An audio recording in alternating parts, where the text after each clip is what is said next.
that red hat that says "Make America Great Again," that tells people that you go along with this. So you might as well just put a swastika on the hat. Don't do that. Don't do that. Because we see it anyway. Well, I think some people resent the question. Like, what don't you get? Look, I'm not going to defend Donald Trump ever, but I would never say that we should put the swastika on the cap, because I think you can hate Donald Trump. You can't hate everybody who likes him. It's half the country. I don't want to live in that country. I don't want to live in the country where I hate half the country, and I don't hate half the country. How dare you disagree with me? It's no secret that political discourse in America is heated, often boiling over into outright hostility. But even against this backdrop of heightened tensions, Joy Behar's recent comparison of MAGA hats to swastikas on The View sent shockwaves through the media landscape. This wasn't just another political jab, it was a statement that struck at the heart of historical symbols and their power to evoke visceral reactions. Behar, known for her progressive views, argued that both symbols represent ideologies rooted in hate and intolerance. Her comments ignited a firestorm of criticism, with many accusing her of trivializing the horrors of Nazi Germany and the Holocaust. The swastika, a symbol indelibly linked to genocide and unimaginable suffering, carries a weight that transcends political affiliation. To equate it with a campaign slogan, however divisive, struck many as not only insensitive but deeply offensive. The backlash was immediate and intense, highlighting the dangers of using such loaded comparisons in the already volatile arena of political debate.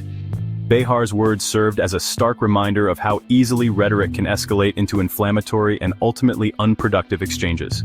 While her intention may have been to condemn what she perceives as dangerous ideologies, the impact was far more divisive than unifying. Enter Bill Maher, the often controversial comedian and host of HBO's Real Time, known for his willingness to challenge both sides of the political aisle. While Maher has been critical of Donald Trump and his supporters, he pushed back against Behar's comparison, arguing that it crossed a line. Maher, often a lone voice of dissent in liberal circles, cautioned against what he sees as a growing trend of hyperbolic rhetoric on the left. He argued that equating MAGA hats with swastikas diminishes the true horrors of Nazism and risks alienating those who might otherwise be open to dialogue. Maher's stance underscores a critical point. When we resort to extreme comparisons, we shut down meaningful conversation and create an environment where nuance and understanding are impossible. Maher's pushback against Behar's statement highlights a growing rift within the left itself. While many on the left share Behar's concerns about the direction of American politics, there's a growing discomfort with what some perceive as a tendency towards self-righteousness and a lack of willingness to engage in good faith debate with those who hold differing viewpoints. Maher didn't stop at criticizing Behar's rhetoric. He also took aim at what he sees as a double standard in her political commentary. He pointed to Behar's reluctance to criticize President Joe Biden, even when his policies or actions warrant scrutiny. This, Maher argued, exposes a hypocrisy within certain segments of the left, where loyalty to the Democratic Party trumps objective analysis.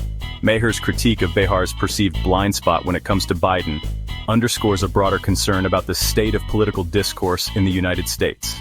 When individuals become entrenched in their ideological camps and refuse to acknowledge flaws within their own ranks, it creates an environment where accountability is lost and meaningful progress becomes elusive.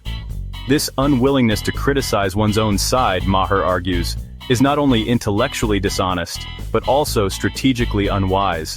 It allows politicians to operate without fear of consequence and fosters a climate of complacency among voters. Maher's broader argument extends beyond the specific exchange with Behar.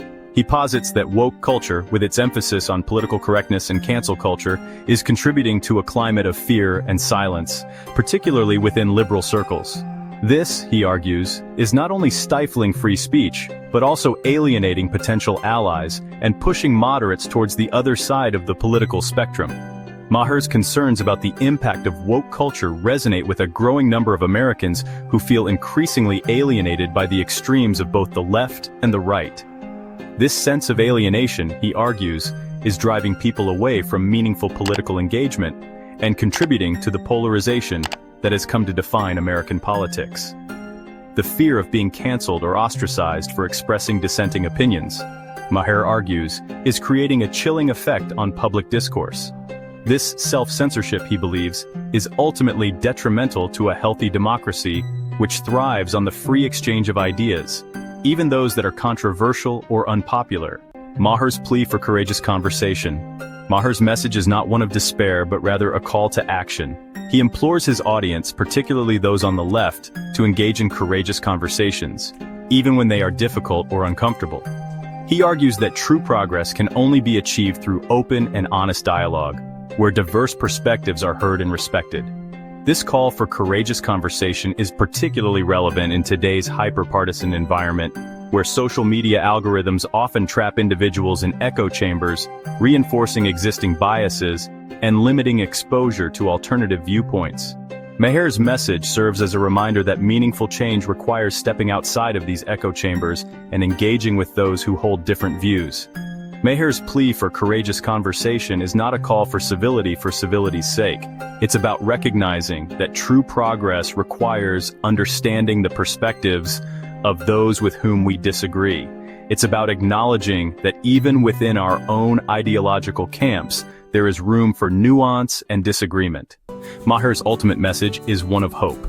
He believes that despite our differences, Americans share more common ground than the current political climate might suggest. He encourages his audience to look beyond the labels that divide us and to focus on shared values and goals. This message of unity and shared purpose is particularly poignant in a time when political polarization often feels insurmountable. Maher's call to look beyond labels and find common ground serves as a reminder that despite our differences in political ideology, we are all Americans, sharing a common destiny and a responsibility to work together to address the challenges facing our nation. Maher's optimism is not naive. He understands the depth of the divisions within American society.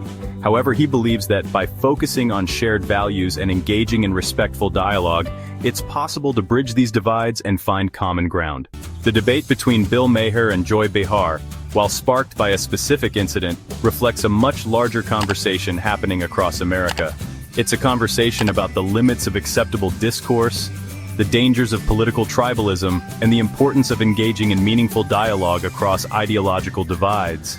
Maher's voice, often a dissenting one, serves as a reminder that true progress requires more than just righteous indignation. It demands a willingness to listen, to engage, and to find common ground even in the face of disagreement. It's a message that resonates deeply in an era defined by polarization and division, offering a glimmer of hope that perhaps, through dialogue and understanding, we can find our way back to a more united and productive future.